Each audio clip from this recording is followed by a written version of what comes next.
Pattinson, congratulations, you come back to Cannes. Seems to be a new time of your career. After the big success of Twilight, you are into great movies, one in competition, Map to the Stars, one event, it's a great movie, The Rover. How do you feel in this new time of your life as an art of actor? Incredibly lucky.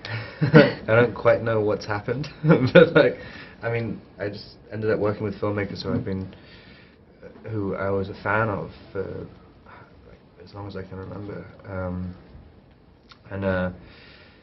yeah, just got incredibly lucky. Had incredible experiences with them, like with Cronenberg and David Michôd.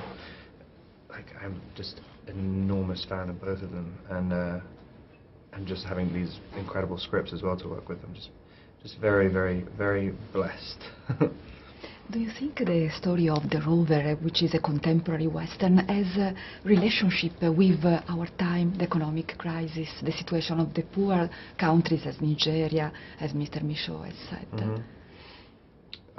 Yeah, no, I think it's very relevant. I think even though it's set in the future, I think if there's something strangely real about it, when we're shooting out in Australia, a lot of the areas where we were shooting have been are used for mining and stuff, and just sort of seeing how much the country can get wrecked, it really does. It creates a new environment when it does feel kind of wild. It feels like the Wild West afterwards. You know, you've kind of they've been hundreds and hundreds of miles of mines, and they've killed all the wildlife and everything. And it's just kind of, it feels like something that could very possibly happen. A question about Map of the Stars. We are going to see tonight and tomorrow the Vide official presentation. What image of Hollywood is giving the movie by Mr. Cronenberg, and do you think it's real? There's definitely an aspect of it that's very much like a lot of the Hollywood I've experienced. I mean, but I don't know. I mean, it's quite scathing, but at the same time, it's very much a comedy. I mean, there are plenty of crazy people in Hollywood, and it's basically about completely crazy people. Everyone in it is nuts. But yeah, I mean, there's definitely that dark side to it, but there's a very, very positive side to Hollywood as well. And it's kind of, I think it's a really nice environment to be in. Yes, interesting. How do you think to the time of Twilight today? Now you are in Cannes with 2 movies. This is a new part. Extremely fondly. I mean, I had such a great time and great experience doing it, and I wouldn't be able to be doing these things now. I mean, it's just been such a strange ride from the beginning. Kind of as soon as I did that first movie, my entire life's been this like a roller coaster afterwards. But yeah, don't regret anything at all. Sure, imagine. What do you wish to your partner of Twilight, Kristen Stewart, who is also in competition with Sils Maria by Olivier Assayas this year? Yeah, no, I think it's going to be great. I'm going to be working with Olivier, strangely, like at the end of the year. I'm doing his next movie.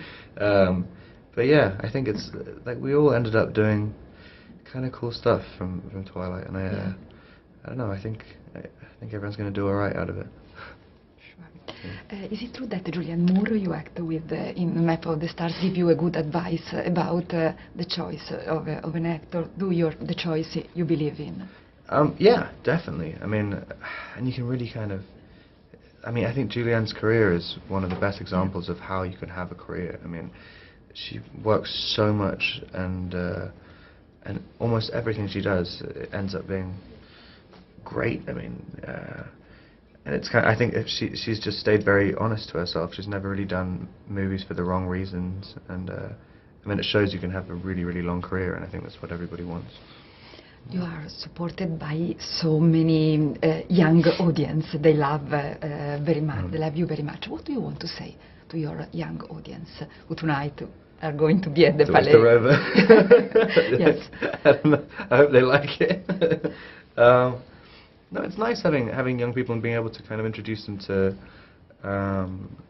filmmakers who I don't know if they necessarily would have seen their stuff otherwise. I don't know, it's quite exciting to be able to bring disparate audiences together. But yeah, I'm just excited about showing the movie to people. Sure. And finally, at the beginning of Twilight, you have been called the new James Dean. Now you have acted in a movie about James Dean. Yeah. Is he an important reference to you? Definitely. I never really understood that though. Like, it was kind of, I think we're kind of have such a sort of different. I mean, I guess at the beginning of Twilight, kind of brooding, angsty, like James Dean kind of that was his trademark. But yeah, he was definitely a big influence on me when I was younger, and I think he's still a phenomenal actor. To have his only 3 movies and they all still stand up now, it's amazing. Thank you very much. Thanks a lot.